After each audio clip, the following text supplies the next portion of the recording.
ये जो आप सामने क्वेश्चन पेपर देख पा रहे हैं, ये 20 अगस्त 2023 को जो आपकी परीक्षा हुई थी सीटेट की, ये वो वाला क्वेश्चन पेपर है और ये है आपका सेकंड पेपर है। कौन सा पेपर है? सेकंड। कल भी हमने 20 अगस्त 2023 का ही पेपर हल किया था जो पेपर फर्स्ट था।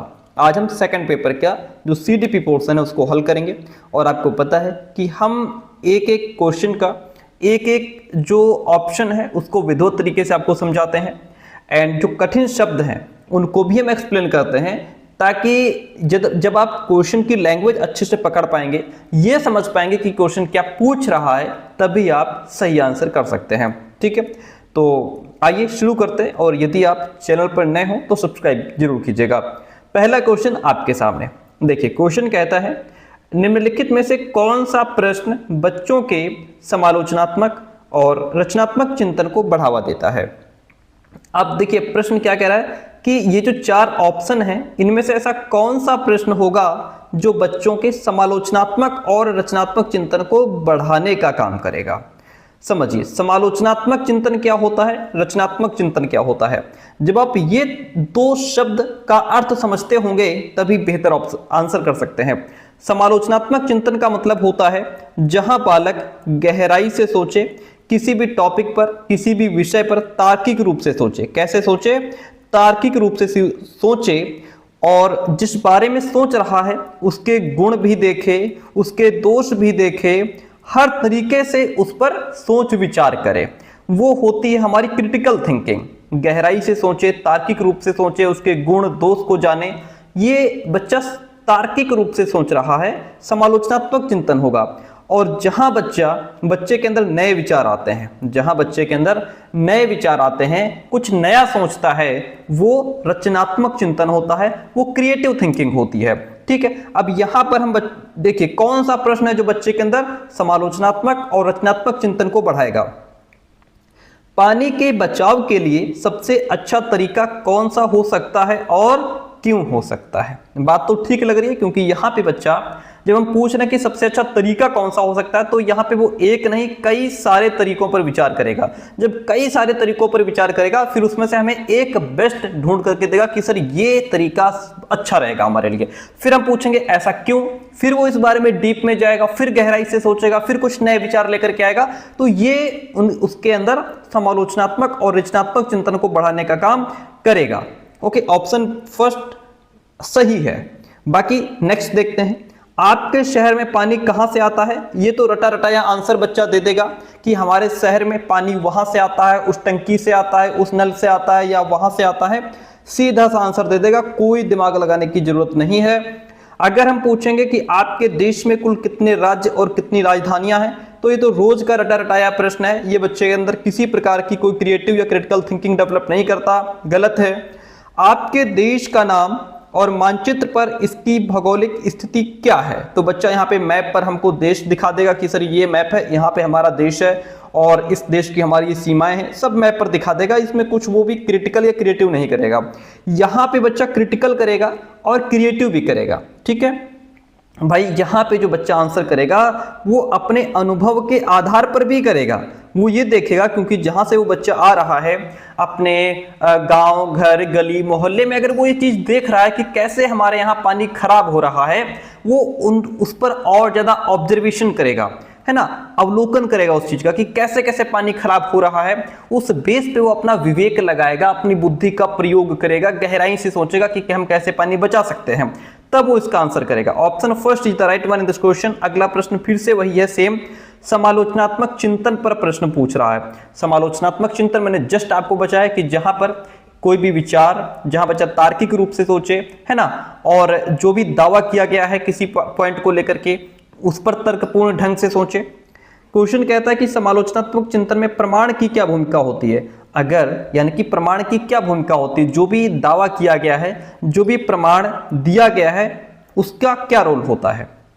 प्रमाण का तार्किक और सुनियोजित रूप से मूल्यांकन किया जाना चाहिए। यानी कि जो भी सोर्सेज आपको दिए जा रहे हैं कि देखिए ये जो हमने आपको बताया इसका ये सोर्सेज है, या इस आधार पे हमने बताया, या इसका ये प्रमाण हम आपके सामने रख रहे हैं। ठीक है, तो उसका क्या करना चाहिए, उसको सुनियोजित रूप से मूल्यांकन किया जाना चाहिए। एनालिसिस करना चाहिए, तार्किक ढंग से उसका एनालिसिस करना चाहिए कि ये कहां तक सही है। आई बात समझ में? तो ये ऑप्शन हमारा यहां पे ठीक लग रहा है। बाकी ऑप्शन देखते हैं। प्रमाण जो भी दिया गया है हमको वो बिना विश्लेषण के स्वीकार करना, ये तो फिर जो है कि एक व्यक्तिगत राय हो जाएगी कि हम बिना किसी विश्लेषण के उसको एक्सेप्ट कर रहे हैं। इसमें कहीं भी क्रिटिकल थिंकिंग नहीं है, क्योंकि इसमें जांच परख और तर्क कहीं दिया ही नहीं गया है। समालोचनात्मक चिंतन के लिए प्रमाण अप्रासंगिक होता है? नहीं भाई, अरे समालोचनात्मक चिंतन की नींव ही प्रमाण पर आधारित है, अप्रासंगिक कैसे हो जाएगा? व्यक्तिगत राय के पक्ष में प्रमाण की उपेक्षा नहीं, प्रमाण की उपेक्षा नहीं की जानी चाहिए। हमने कहा ना कि समालोचनात्मक चिंतन में प्रमाण जो है ये चिंतन की नींव ही प्रमाण पर आधारित होती है, ठीक है। तो जो क्वेश्चन पूछ रहा है कि क्रिटिकल थिंकिंग में जो प्रमाण है, जो भी एविडेंस दिए गए हैं, उनकी भूमिका सबसे मुख्य होती है, क्योंकि बिना प्रमाण केवल व्यक्ति अपनी राय पर डिपेंड होता है, बिना प्रमाण के। तो यहाँ समालोचनात्मक चिंतन में प्रमाण का तार्किक और सुनियोजित रूप से मूल्यांकन करना चाहिए कि ये प्रमाण क्यों है, कहाँ से आया, कैसे आया, उसके अंदर क्या कमियां हैं, क्या अच्छाइयां हैं, वो हर चीज़ का यहाँ पे एनालिसिस करना चाहिए। समावेशी शिक्षा में क्या शामिल है? आइए, समावेशी शिक्षा का मतलब क्या होता है? आपने खूब पढ़ा होगा, है ना, जहाँ पर सभी प्रकार के बच्चे, चाहे सामान्य हो, चाहे पिछड़े हो, चाहे बेचारे जो विशेष आवश्यकता वाले होते हैं, चाहे प्रतिभाशाली, सबको एक ही कक्षा और एक ही एटमॉस्फेयर में समान अवसर दिए जाते हैं, वो होती है समावेशी कक्षा, ठीक है। अब देखिए इसमें क्या शामिल है। सभी शिक्षार्थियों के लिए मानक पाठचर्या, देखिए standard curriculum for all learners, ये इसमें शामिल नहीं होता। हम सभी बच्चों के लिए एक जैसी पाठचर्या नहीं रखते, ठीक है, क्योंकि हर बच्चा अलग है, उसकी जरूरत अलग है, उसकी रुचि, क्षमता, योग्यता अलग है, तो पाठ्यक्रम एक जैसा नहीं रख सकते। हम सब पर एक ही पाठ्यक्रम, एक ही मेथड, एक ही टीचिंग मेथड, टीचिंग टेक्निक, सब पर एक जैसा नहीं थोप सकते भाई, है ना। तो ये गलत है। विद्यार्थियों का उनकी योग्यताओं के आधार पर पृथक्करण और वर्गीकरण करना। अब देखिए यहाँ पे कह रहा है कि हम बच्चों का योग्यता के आधार पर अगर वर्गीकरण करेंगे तो इससे बच्चे के अंदर एक हीन भावना आएगी कि देखो यार हम कमजोर हैं, हमको यहाँ अलग बैठा दिया, वो प्रतिभाशाली हैं उनको अलग बैठा दिया, एवरेज बच्चे यहाँ बैठे हैं, दृष्टिबाधित वहाँ हैं, विकलांग बच्चे वहाँ हैं, ये आपने सबको अलग थलग कर दिया। ये हमारे निगेटिव वर्ड होते हैं। सेग्रेगेशन और लेबलिंग हम कभी नहीं करेंगे, ठीक है। और फिर है विशेष आवश्यकता वाले शिक्षार्थियों को केवल व्यावसायिक शिक्षा का प्रावधान, कि ऐसे बच्चों को सिर्फ व्यावसायिक शिक्षा ही दी जाएगी। इससे क्या होगा? इससे ये रहेगा कि भाई आपने उनको जो है केवल व्यावसायिक शिक्षा तक ही सीमित कर दिया, ये भी भेदभाव होगा।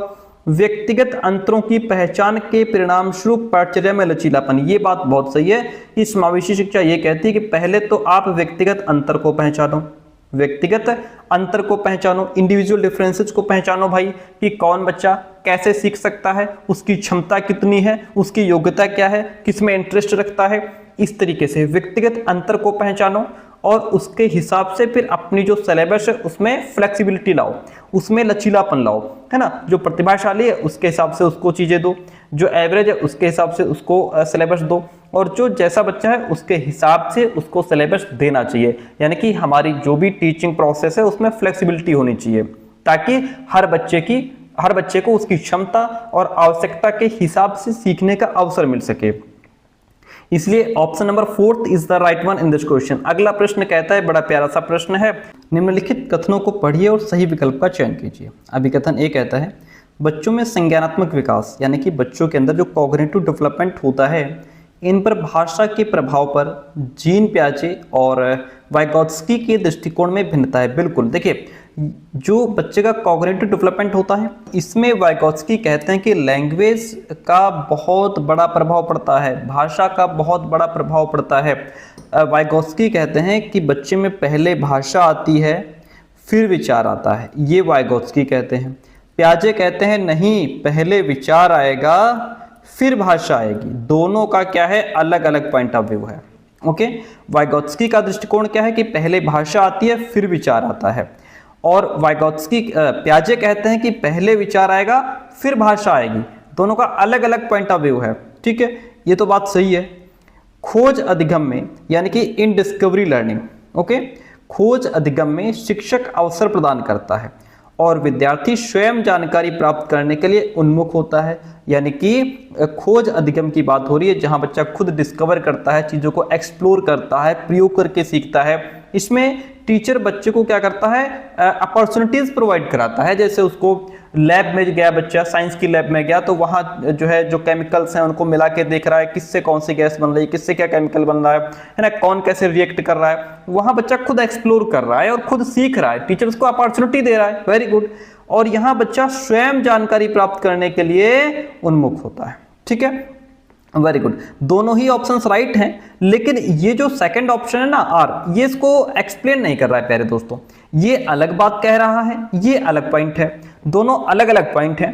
कोई किसी को एक्सप्लेन नहीं कर रहा, कोई किसी से रिलेट नहीं कर रहा। तो यहाँ पे ए और आर दोनों सही हैं, आर ए की सही व्याख्या नहीं है। Okay, very good. अगला प्रश्न लेते हैं और प्रश्न कहता है निम्नलिखित में से कौन सा समूह उन विशेषताओं का सही ढंग से उल्लेख करता है जो प्रतिभाशाली विद्यार्थियों और कक्षा में अन्य विद्यार्थियों के बीच आमतौर पर भिन्न होते हैं। क्वेश्चन को समझिए, क्वेश्चन क्या कह रहा है। कह रहा है कि जो प्रतिभाशाली विद्यार्थी हैं इनकी ऐसी कौन सी विशेषताएं हैं जो इनको कक्षा में दूसरे विद्यार्थियों से अलग करती हैं। प्रतिभाशाली विद्यार्थी की विशेषताएं यहाँ पे आपको ढूंढनी है। देखिए, प्रतिभाशाली विद्यार्थी जो होते हैं, जो गिफ्टेड चाइल्ड होते हैं, इनको क्या है कि इनकी समझ की अग्रवर्ती गहनता, यानी कि ये किसी भी टॉपिक को बहुत जल्दी समझ लेते हैं। ठीक है, एडवांस्ड डेप्थ ऑफ अंडरस्टैंडिंग, इनके अंदर एडवांस्ड डेप्थ होती है किसकी, अंडरस्टैंडिंग की, चीजों को बहुत जल्दी कैच कर लेते हैं। ये सीखने की तेज गति होती है, फास्ट पेस ऑफ लर्निंग, बहुत जल्दी सीखते हैं, ये बहुत तेज गति से सीखते हैं। कोई टॉपिक है, मान लीजिए कठिन टॉपिक है, ये जो है ये एक बार समझाने पर ही समझ जाएंगे प्रतिभाशाली विद्यार्थी। दूसरे हो सकता है कि 4 बार समझाने पर भी उनके समझ में ना आए। ठीक है, तो इनकी सीखने की गति भी बहुत तेज होती है। ठीक है, दोनों ऑप्शन प्रतिभाशाली विद्यार्थियों के हैं। समझ के लिए दूसरों पर अधिक निर्भरता, नहीं अधिक नहीं, ये बस थोड़ा बहुत तो डिपेंड हो सकते हैं लेकिन ज्यादा नहीं। दूसरों पर सीखने के लिए ये दूसरों पर ज्यादा डिपेंड नहीं होते हैं। शारीरिक विकास की तेज गति, नहीं, यहाँ पे फिजिकल डेवलपमेंट की कोई बात ही नहीं हो रही है, इसलिए ये भी ऑप्शन कट जाएगा। ए और बी दो ऑप्शन हमारे ये प्रतिभाशाली विद्यार्थियों को दूसरे विद्यार्थियों से अलग करते हैं। ए और बी किस में है, 4th वन में है, तो ए और बी यहाँ पे राइट हो जाएगा। अगला प्रश्न लेते हैं। प्रश्न कहता है कि श्रवण बाधिता के संदर्भ में बात हो रही है, श्रवण बाधिता की, जिन बच्चों को सुनाई नहीं देता। श्रवण बाधिता के संदर्भ में निम्नलिखित में से कौन सा कथन सही है। देखिए, श्रवण बाधिता बच्चे के प्रभावी ढंग से संवाद करने की क्षमता को प्रभावित कर सकती है। हाँ ठीक है, जो बच्चा सुन नहीं पा रहा है, जिसको सुनने में समस्या है, तो हो सकता है कि उसको जो है उस बच्चे को बोलने में भी दिक्कत हो और वार्तालाप करने में, संवाद करने की क्षमता भी इससे प्रभावित हो जाती है। ठीक है, अक्सर हम लोग देखते हैं कि जो श्रवण बाधित होते हैं, जो सुनते नहीं हैं, वो उनको अक्सर बोलने में भी दिक्कत होती है। ठीक है, उन बोलने की जो क्षमता है उस पर भी प्रभाव पड़ता है। ठीक है, अगला प्रश्न लेते हैं। ये तो बात अकॉर्डिंग टू द क्वेश्चन सही हो गई। कहता है कि सभी श्रवण बाधित वाले बच्चों को संवाद करने के लिए सांकेतिक भाषा, साइन लैंग्वेज का उपयोग करने की आवश्यकता होती है। जितने भी श्रवण बाधित हैं, क्या उन सभी को सांकेतिक भाषा का प्रयोग करना या फिर साइन लैंग्वेज का उपयोग करने की आवश्यकता होती है? नहीं, ये गलत है। क्यों गलत है? क्योंकि सभी बच्चों को साइन लैंग्वेज की आवश्यकता नहीं होती। कुछ बच्चे जो है वो हियरिंग एड का भी प्रयोग करते हैं। जो हियरिंग एड होता है, जो हियरिंग इंपेयरमेंट होते हैं, हियरिंग एड का भी प्रयोग होता है। और कुछ बच्चे जिनके अंदर कॉकलियर इम्प्लांट किए जाते हैं। कॉकलियर इम्प्लांट का मतलब कान के अंदर एक मशीन फिट कर दी जाती है। ठीक है, उससे भी बच्चा सुनने लगता है। ठीक है, और कई बच्चे तो होंठ पढ़ लेते हैं कि सामने वाला क्या बोल रहा है। ठीक है, उससे भी वो वार्तालाप कर सकते हैं। तो जरूरी नहीं कि हर बच्चे को साइन लैंग्वेज की ही जरूरत पड़े, ये बात गलत है। सही क्या है कि यहाँ पे हियरिंग एड का प्रयोग हो सकता है ना, सुनने की जो मशीन होती है वो लगा सकते हैं, कॉकलियर इम्प्लांट हो सकता है। बच्चे के पास तेज आवाजें करके बच्चे की सुनने की अक्षमता यानी कि श्रवण बाधिता का विश्वसनीय तौर पर परीक्षण किया जा सकता है। ये कौन सी बात होगी कि तेज बोल करके, चिल्ला करके हम उसका टेस्ट ले लेंगे कि ये कितनी तेज सुन पाएगा, कितना नहीं सुन पाएगा। ठीक है, ये गलत बात है। ऐसे हम टेस्ट नहीं कर पाएंगे। श्रवण बाधिता हमेशा कान की किसी शारीरिक समस्या के कारण होती नहीं, जरूरी नहीं है कि कान की ही कोई समस्या रही हो तभी बच्चा बहरा हो गया हो, नहीं, ये जन्मजात कारण भी तो हो सकता है कि भाई बचपन से जन्मजात ही उसका वो ना सुन पा रहा हो, या हमारे कोई तंत्रिका से रिलेटेड प्रॉब्लम हो सकती है, कोई संक्रमण हो सकता है, कुछ दवाओं का असर भी हो सकता है, ये सारी चीजें हैं। तो ये भी गलत हो गया, ये भी फर्स्ट ऑप्शन यहाँ पे राइट है कि जो श्रवण बाधित है उसको बातचीत करने में भी दिक्कत होगी। First option is the right one in this question. समावेशन के संदर्भ में पाठचर्या सीखने की अपेक्षाएं डैश में समान हैं जबकि डैश में वे भिन्न हैं, यानी कि पाठचर्या सीखने की अपेक्षाएं, इसका मतलब ये है कि जब हम किसी बच्चे को पढ़ा रहे होते हैं, क्लास में होते हैं, तो उनके लिए कुछ लक्ष्य निर्धारित कर दिए जाते हैं। तो कभी तो ये जो लक्ष्य हमने निर्धारित किए ये सभी बच्चों के लिए समान है, चाहे वो बच्चा कोई भी हो, चाहे पढ़ने में तेज हो, स्लो हो, ठीक है, कोई भी हो। कभी तो हमने सभी के लिए समान लक्ष्य रख दिए, और कभी कभी हम बच्चे की क्षमता के अनुसार उनको बदल देते हैं, ठीक है। जैसे हमने बच्चों से कहा कि ये हम 10 प्रश्न दे रहे हैं और मुझे कल सभी लोग आकर के सुना देना। हमने कभी तो इनको सबके लिए सेम रख दिया, और कभी कभी ऐसा होता है कि यार जो बच्चे कमजोर हैं, अच्छा तुम 5 प्रश्न ही सुना देना, अरे तुम 3 प्रश्न सुना देना, हम खुश हो जाएंगे। तो कभी कभी हम उसमें बदलाव कर देते हैं, ठीक है। अब आते हैं प्रश्न के आंसर पर। पाठचर्या सीखने की अपेक्षाएं डैश में समान है, तो हमारी जो बच्चों से अपेक्षा है वो समायोजन में समान होती है, समायोजन में समान है। समायोजन का मतलब यहाँ पे ये है कि यहाँ हम बच्चे से वही सीखने की उम्मीद कर रहे हैं जो बाकी बच्चों से। बाकी बच्चों मतलब मान लीजिए क्लास में 50 बच्चे हैं, ठीक है, क्लास में 50 बच्चे हैं, कुछ एवरेज हैं, कुछ प्रतिभाशाली हैं, कुछ कमज़ोर बच्चे, सारे बच्चे कुल मिलाकर के हमारी क्लास में 50 बच्चे हैं, ठीक है। अब यहाँ हम सभी बच्चों से वही चीज़ एक्सेप्ट कर रहे हैं कि अगर हमने बच्चों को 1 से 100 तक गिनती दी है कि सभी 50 के 50 बच्चे हमको 100 तक गिनती सुनाएं। हम यहाँ पे बच्चों से ये अपेक्षा कर रहे हैं कि सारे बच्चे हमको 100 तक गिनती सुनाएं। बस अंतर ये रहेगा कि यहाँ पे हम बच्चे का मेथड बदल देंगे, तरीका बदल देंगे। सर क्या करेंगे, समायोजन में क्या होता है, हम मेथड बदल देते हैं, ठीक है। मेथड कैसे बदलते हैं कि भाई देखिए ऐसा है, गिनती तो हम 100 तक सुनेंगे, लेकिन उसके जो साधन हैं या हम उसके लिए बच्चों के समय बढ़ा सकते हैं, ठीक है। अब जो एवरेज बच्चे हैं, ठीक है, तुम 100 तक याद कर लेना। अब अगर हमारी क्लास में कोई दृष्टिबाधित बच्चा है तो हम गिनती उससे 100 तक ही सुनेंगे, लेकिन उसके लिए हम साधन दूसरे ला देंगे, जैसे ब्रेल किताब उसको दे देंगे कि जिसको ब्रेल किताब जिसमें उभरे हुए अक्षर होते हैं, बच्चा टच करके फील करके हमको सुना दे। लेकिन हम बाकी बच्चों से कल सुनेंगे और जो दृष्टिबाधित है वो हमको परसों सुना दे। गिनती 100 तक ही सुनेंगे, पाठ्यक्रम नहीं बदलेगा, हमारा सिलेबस उतना ही रहेगा, ठीक है। तो ये क्या होगा, ये समायोजन हो गया कि हमने सिलेबस में कोई बदलाव नहीं किया, बाकी जो दूसरे बच्चों के जो साधन थे उसमें हम बदलाव कर सकते हैं, ठीक है, मेथड में बदलाव कर सकते हैं। जो श्रवण बाधित है उसको हियरिंग ऐड दे दिया कि देखो तुम ये हियरिंग ऐड लो, इसको कान में लगाओ, इसको सुनो, भले तुम कल नहीं परसों सुनाओ, लेकिन हमको ये 100 तक गिनती सुननी है तुमसे, ठीक है। तो यहाँ पे हमने क्या किया, यहाँ हमने मेथड बदल दिया। क्या कर दिया, मेथड बदल दिया। लक्ष्य सेम रहेगा हमारा, 100 तक गिनती हमें सबसे सुननी है। अगर कोई बच्चा मंदबुद्धि हमारी क्लास में है तो उसको हम दूसरी सामग्री साधन दे देंगे, उसको हम दूसरे चित्र दे देंगे, कुछ जो गिनने की सामग्री रहेगी वो दे देंगे। तो लक्ष्य हमारा यहाँ पे समान रहेगा, अपेक्षा समान रहेगी। तो ये होता है समायोजन, ठीक है। अब हम बात करते हैं कि जबकि संशोधन में वे भिन्न हैं। अब ये संशोधन क्या होता है, देखिएगा, संशोधन का मतलब होता है मॉडिफिकेशन। संशोधन मतलब मॉडिफिकेशन। यहाँ सीखने का लक्ष्य ही बदल दिया जाता है, यहाँ सीखने का लक्ष्य ही बदल दिया जाता है। समायोजन में हम लक्ष्य नहीं बदल रहे थे, हमें 100 तक गिनती सुननी है तो सुननी है, चाहे तुम श्रवण बाधित हो, चाहे दृष्टिबाधित हो, चाहे मंदबुद्धि हो, चाहे एवरेज हो, गिनती हमारी 100 तक ही थी, ठीक है। हम वो नहीं कम करेंगे। तुम हमसे साधन ले जाओ, हमसे तुम सामग्री ले जाओ, है ना, जिसको सुन नहीं पा रहा सुनने की मशीन ले जाए हमसे, लेकिन गिनती 100 तक सुनाओ। लक्ष्य हमने नहीं बदला कभी। संशोधन में हमने लक्ष्य ही बदल दिया। संशोधन में क्या होता है, संशोधन में लक्ष्य ही बदल दिया, लक्ष्य बदल दिया जाता है।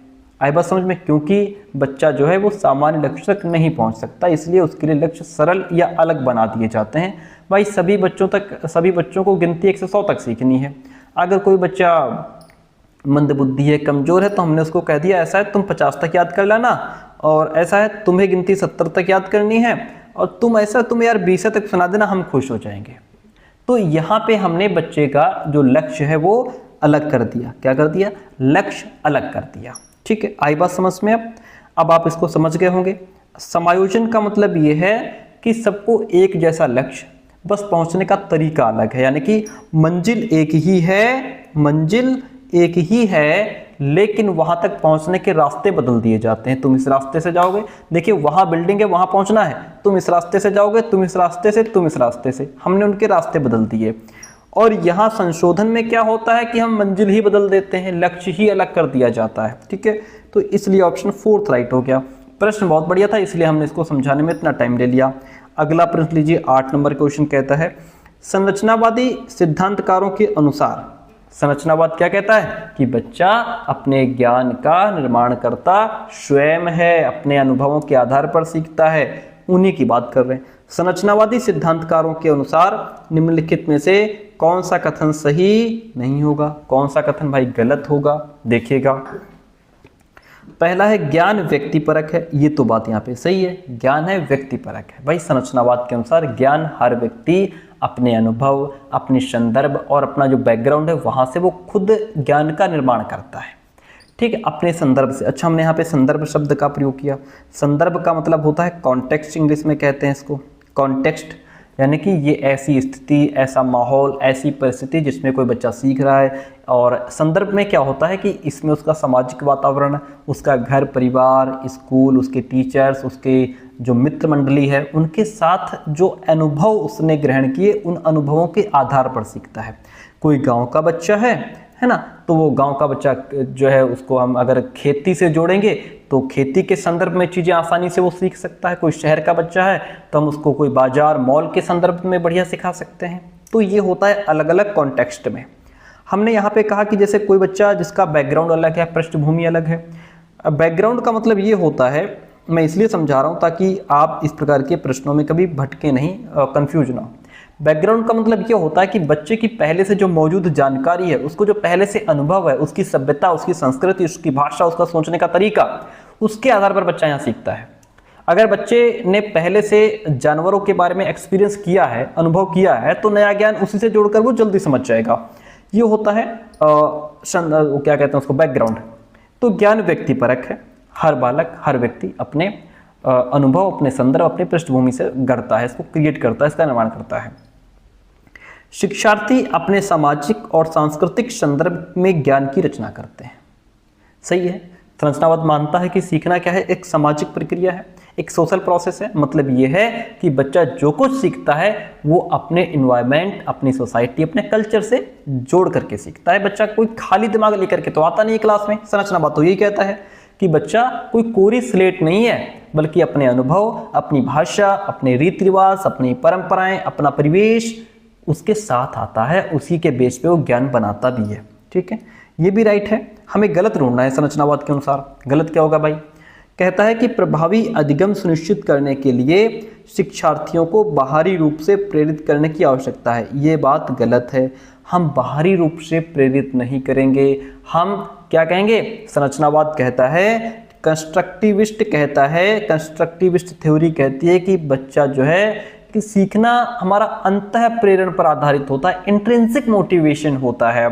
हम बाहर से नहीं सीख सकते। हम बाहर से केवल इनाम पाने के लिए या बाहर टीचर ना पीटे डंडे के डर से हम पढ़ रहे हैं, ऐसे लर्निंग नहीं होती। सीखना अंतः प्रेरण, हमारी अंतः, जब अंदर से मन कहता है ना, हमारा जिस चीज को पढ़ने में हमारी रुचि है, हमारी इच्छा है, अपनी खुशी के लिए, अपनी सेटिस्फैक्शन के लिए, अपनी स्किल्स को डेवलप करने के लिए हम पढ़ रहे हैं, वो हमारा ज्ञान सही है। और वही हमारा सीखना जो है वो अंतः प्रेरणा पर आधारित होता है, इंट्रिंसिक मोटिवेशन पर आधारित होता है। ठीक है, ये बात यहाँ पे गलत है कि बाहरी रूप से प्रेरित हम नहीं कर सकते बच्चे को। ठीक है, जब तक वो आंतरिक रूप से प्रेरित नहीं होता है। अच्छा, अगला प्रश्न देखिए, अगला पॉइंट कहता है ज्ञान बहुलवादी और बहुविध है। इसका मतलब भाई क्या होता है? देखिए ये भी गलत है, नहीं सॉरी, गलत कैसे है, ये अकॉर्डिंग टू द क्वेश्चन संरचनावाद यही कहता है। ज्ञान क्या है, ज्ञान बहुलवादी और बहुविध है। बहुलवाद का मतलब क्या होता है सर, देखिए बहुलवाद का मतलब ये होता है एक ही चीज को अलग अलग नजरिए से देखा जाता है, वो होता है बहुलवाद। और बहुविध का मतलब होता है कि एक ही चीज को अलग अलग तरीके से समझना, अलग अलग तरीके से सीखना, ठीक है। अब जैसे बहुलवादी, जैसे हमने कहा कि एक ही चीज को, एक ही टॉपिक को अलग अलग नजरिए से देखा जाता है। कैसे, अब जैसे मान लीजिए पीपल का पेड़ है, पीपल का पेड़ है, अब पेड़ वही रहेगा लेकिन इसको अलग अलग नजरिए से देखा जाता है। इस पेड़ को वैज्ञानिक कहते हैं कि ये, विज्ञान की दृष्टि से वैज्ञानिक इसको क्या मानते हैं कि भाई ये पेड़ बहुत अच्छा है, ऑक्सीजन देने वाला है, इस पेड़ के पास हमेशा ठंडक रहती है और इसकी जो पत्तियां हैं वो हमारी जो स्किन होती है उसके उपचार में बहुत अच्छा काम आती हैं, ठीक है। वैज्ञानिक अपना अलग दृष्टि से देखेंगे, अलग नज़रिए से देखेंगे। धार्मिक दृष्टि से देखा जाए तो पीपल का पेड़ बहुत पूजनीय होता है और हम लोग हिंदू धर्म में एक पत्ता तक इसका नहीं तोड़ सकते बिना इससे प्रार्थना किए, है ना। और यही पेड़, तो यहाँ पे वैज्ञानिक दृष्टि से हम इसको अलग देख रहे हैं, ठीक है, विज्ञान इसको उस हिसाब से देख रहा है, धर्म इसको अलग दृष्टि से देख रहा है। आर्थिक दृष्टि से अगर हम देखें तो आर्थिक दृष्टि से देखने पर हमें पता चलता है कि ये पेड़ बहुत बड़ा है, बढ़िया लकड़ी और फल देने वाला, जो भी पेड़ हो लकड़ी देने वाला है, फल देने वाले होते हैं, ठीक है। तो वो अलग नजरिए से हो गया, पेड़ एक ही है लेकिन इसको अलग अलग नजरिए से देखा जाता है। तो जो बच्चा इस जैसे वैज्ञानिक दृष्टि से या धार्मिक दृष्टि से नहीं देख रहा, वो तो कहेगा यार हम तो इस पेड़ की खूब पत्तियां तोड़ते हैं, खूब टहनियाँ तोड़ते हैं, जानवरों को खिलाते हैं, लकड़ियाँ तोड़ते हैं, जो घर में जलाते हैं, ये सब करते हैं। तो पेड़ तो एक ही है, अलग अलग नज़रिए से देखा जा रहा है, तो ये बहुलवादी हो गया, ठीक है। एक ही चीज़ को अलग अलग तरीके से समझा जाए तो वो हमारा बहुविध है, ठीक है। इतनी बात क्लियर है। अलग अलग तरीके से समझा ऐसे जाएगा कि मान लीजिए अगर हम बच्चों को सोलर सिस्टम पढ़ा रहे हैं, अगर हम बच्चों को सोलर सिस्टम पढ़ा रहे हैं भाई, सौरमंडल, तो एक बच्चा किताब में पढ़ करके ग्रहों के नाम याद कर लेगा। दूसरा बच्चा हो सकता है कि किसी कोई ग्रह देख करके समझेगा, या जो हम बॉल के माध्यम से जो ग्रह बनाएंगे उसको देख करके समझे। कोई बच्चा वीडियो या एनिमेशन देख करके समझेगा, कोई बच्चा कविता के माध्यम से या नेमोनिक्स के माध्यम से समझेगा। तो यहाँ पे सौरमंडल तो एक ही है लेकिन उसे सीखने का तरीका अलग अलग हो गया, ये बहुविध होता है। इसलिए ये भी ऑप्शन अकॉर्डिंग टू द संरचनावाद राइट हो जाएगा, ये भी राइट हो जाएगा, ये भी राइट हो जाएगा, ये गलत हो जाएगा, ठीक है। तो कौन सा सही नहीं होगा, ऑप्शन 3 सही नहीं होगा।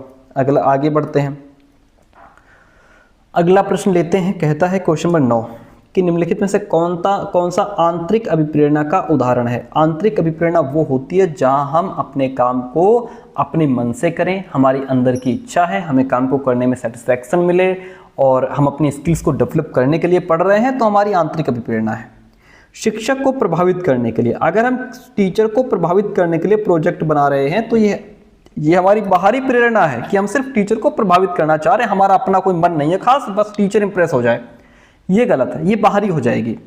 व्यक्तिगत आनंद के लिए एक वाद्य यंत्र आप बजा रहे हैं, playing a musical instrument for personal enjoyment, जब आप अपने लिए खुद काम कर रहे हैं तो वो आंतरिक अभिप्रेरणा होती है कि आप अपने लिए कर रहे हैं, कोई बाहरी कोई दबाव प्रेशर नहीं है हम पर, तो ये यहाँ पे हमारी आंतरिक अभिप्रेरणा हो जाएगी।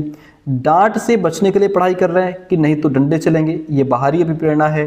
पुरस्कार राशि के लिए आप पढ़ रहे हैं, प्रतियोगिता में भाग ले रहे हैं कि हमको कुछ पैसा मिल जाए, ये बाहरी अभिप्रेरणा है। आंतरिक वहाँ है जहाँ हम अपने मन से अपनी इच्छा से काम करें, हमको उसमें सेटिस्फैक्शन मिले। अगला प्रश्न कहता है कि निम्नलिखित कथनों को पढ़िए और सही विकल्प का चयन कीजिए। 10 नंबर क्वेश्चन है और 10 नंबर कहता है कि शिक्षकों को विद्यार्थियों में विशेष जातीय समूहों के बारे में रूढ़िवादिता को तोड़ने के लिए कड़ी मेहनत करनी चाहिए। बहुत अच्छी बात है कि भाई जो विशेष जातियां हैं, है ना, उनको तोड़ने के लिए क्या करना चाहिए, हमें मेहनत करनी चाहिए टीचर्स को, ठीक है। कैसे, इसका अगर मैं उदाहरण बात करूं, जैसे मान लीजिए जो विशेष जातीय समूह के बारे में रूढ़िवादिता का मतलब ये है कि कोई जाति है, कोई वर्ग है, कोई समुदाय है, कोई समूह है, उसके बारे में पहले से बनी हुई जो हमारे अंदर कोई नकारात्मक धारणा है, जो बिना तर्क बिना अनुभव के केवल परंपरा या सुनी सुनाई बातों पर आधारित है हमारे अंदर, है ना, वो होती है जातिगत रूढ़िवादिता, मान लेना कि फला जाति के लोग केवल खेती या मजदूरी ही कर सकते हैं, पढ़ लिख कर सफल नहीं हो सकते, या ऊंची जाति के लोग हमेशा समझदार योग्य होते हैं। ये हमने हमारे अंदर पहले से बनी धारणा है, सुनी सुनाई है बातें, ये हमने कोई इसको अनुभव नहीं किया है। या हम कहते हैं कि जो आदिवासी लोग हैं पढ़ाई में अच्छे नहीं होते, केवल जंगल जानते हैं, शिकार करना जानते हैं। या जो मतलब कहते हैं कि हम दक्षिण भारत के लोग हैं केवल इंजीनियर बनते हैं, या उत्तर भारत के लोग केवल राजनीति में आगे बढ़ते हैं। तो ये क्या होगा, ये हमारे अंदर क्या है, जातीय समूह के बारे में रूढ़िवादिता है। अब इसको तोड़ने के लिए कड़ी मेहनत करनी चाहिए टीचर को, ठीक है। अब क्या है कि शिक्षा का एक प्रमुख उद्देश्य विद्यार्थियों को समालोचनात्मक आत्मचिंतन के लिए प्रोत्साहित करना चाहिए। ये बहुत अच्छी बात है। समालोचनात्मक आत्मचिंतन यानी कि अपने अंदर आत्मचिंतन का मतलब है कि अपने अंदर झांक करके देखना, और वो भी समालोचनात्मक तरीके से, यानी कि तार्किक ढंग से अपने अंदर झांक करके देखना, अपनी अच्छाइयाँ बुराइयाँ, है ना, अपने अंदर गहराई से सोचना। अब यहाँ पे इस पॉइंट का मतलब ये है, इस काम के लिए टीचर को प्रोत्साहित करना चाहिए ताकि विद्यार्थी अपने विचारों, अपनी जो मान्यताएं हैं, जो उसके पूर्वाग्रह हैं और जो भी उसके कार्य हैं, उनकी वो गहराई से जांच करें। यह सोचें कि वो सही है या नहीं है किसी पॉइंट ऑफ व्यू को लेकर के, और अगर उनमें कोई पक्षपात या कोई गलत धारणा बनी है तो उन्हें वहां पे क्या करना चाहिए, बदलना चाहिए। दोनों ही पॉइंट यहाँ पे सही हैं, ए और आर दोनों सही हैं। आर ए की सही व्याख्या कर रहा है, 10 का 4 राइट हो जाएगा। हम पढ़ेंगे नेक्स्ट क्वेश्चन की तरफ। 11 नंबर क्वेश्चन क्या कहता है? 11 नंबर क्वेश्चन हमसे कहता है महारत लक्ष्य, निपुणता लक्ष्य और प्रदर्शन लक्ष्य में क्या अंतर है? देखिए, महारत वो होता है कि जहां पे मान लीजिए आप सीडीपी आज पढ़ रहे हैं, तो सीडीपी आप सिर्फ इसलिए नहीं पढ़ रहे कि आपके 30 में 30 आ जाएं। सीडीपी आप इसलिए पढ़ रहे हैं ताकि आप जो है सीडीपी के बढ़िया मास्टर बन जाएं, इस सब्जेक्ट पर आपकी पकड़ अच्छी हो जाए, ठीक है, आपकी स्किल्स डेवलप हो जाएं, ओके, हर एक टॉपिक को आप समझ लें, इसलिए पढ़ रहे हैं। प्रदर्शन लक्ष्य इसलिए कि बस हमारे नंबर बढ़िया आ जाए, बात खत्म है। सीखें ना सीखें उससे मतलब नहीं है, यानी कि हम दूसरों को बेहतर दिखा सकें, हमारे नंबर अच्छे आ जाएं, हमें इनाम मिल जाए, बस वो बहुत है। वो होता है प्रदर्शन लक्ष्य। महारत लक्ष्य विफलता से बचने पर केंद्रित है। नहीं, ये विफलता से बचने पर केंद्रित नहीं है, ऑप्शन हमारा यहीं पे कट जाता है, ठीक है। जबकि प्रदर्शन लक्ष्य दूसरों से अनुमोदन और मान्यता प्राप्त करने पर केंद्रित है, ये तो गलत हो ही गया। महारत लक्ष्य अपने कौशल और कार्य की समझ में सुधार करने पर केंद्रित है, ये बात ठीक है। जबकि प्रदर्शन लक्ष्य उच्च ग्रेड प्राप्त करने या बाहरी पुरस्कार प्राप्त करने पर केंद्रित होता है। बस यही पॉइंट हमारा सही है कि जो प्रदर्शन लक्ष्य होता है, जो महारत लक्ष्य, ये अपनी स्किल्स को डेवलप करने पर जो है बल देता है कि हमें अपनी स्किल्स डेवलप करनी है, ठीक है। यहाँ बच्चा अपनी समझ को बढ़ाने के लिए, कार्य की समझ में सुधार करने के लिए काम कर रहा है। जबकि प्रदर्शन लक्ष्य उच्च ग्रेड प्राप्त करने के लिए, मुझे अच्छे नंबर मिल जाए, अच्छी ग्रेड मिल जाए, मुझे बाहरी पुरस्कार मिल जाए, बस इसी के लिए वो क्या कर रहा है, काम कर रहा है। तो इसलिए सेकंड ऑप्शन हमारा यहाँ पे राइट हो जाएगा, बाकी हट जाएंगे ऑप्शन। अगला प्रश्न नीचे कहता है भाई बहन के रिश्ते या भाई बहन के रिश्तों की बात क्या है? देखिए, माता पिता और साथियों के साथ संबंधों से भिन्न होते हैं, ठीक है। माता और जो भाई बहन का रिश्ता है, ये पेरेंट्स और साथियों के साथ जो रिश्ता होता है उससे कहीं ज़्यादा अलग है, ठीक है। और बाल्यावस्था में समाजीकरण में महत्वपूर्ण भूमिका निभाता है। बात तो ठीक लग रही है, बाकी ऑप्शन देख लेते हैं। माता पिता और साथियों के साथ संबंधों के समान है? नहीं, जो संबंध हमारे साथियों से हैं, जो दोस्तों से हैं, वो रिश्ता एक बहन का भाई से नहीं है, उससे कहीं ज़्यादा अलग है। और एक भाई का रिश्ता बहन से वो रिश्ता नहीं है जो उसके दोस्तों से है। दोस्तों का रिश्ता अलग है, लेकिन एक भाई का रिश्ता बहन के प्रति वो एक अनूठा, एक अलग रिश्ता है, उसकी कोई कंपैरिजन नहीं। और बाल्यावस्था में सामाजिकरण में महत्वपूर्ण भूमिका निभाता है, ठीक है। साथ संबंधों के समान है, नहीं, ये तो गलत हो गया। साथियों के साथ संबंधों के समान नहीं, अलग है, ये हट गया। केवल प्रारंभिक बाल्यावस्था में ही महत्वपूर्ण भूमिका निभाते हैं, ऐसा भी नहीं है। किस भाई बहन के रिश्ते की समाजीकरण में अधिक भूमिका नहीं है, ऐसा नहीं है, बहुत भूमिका है।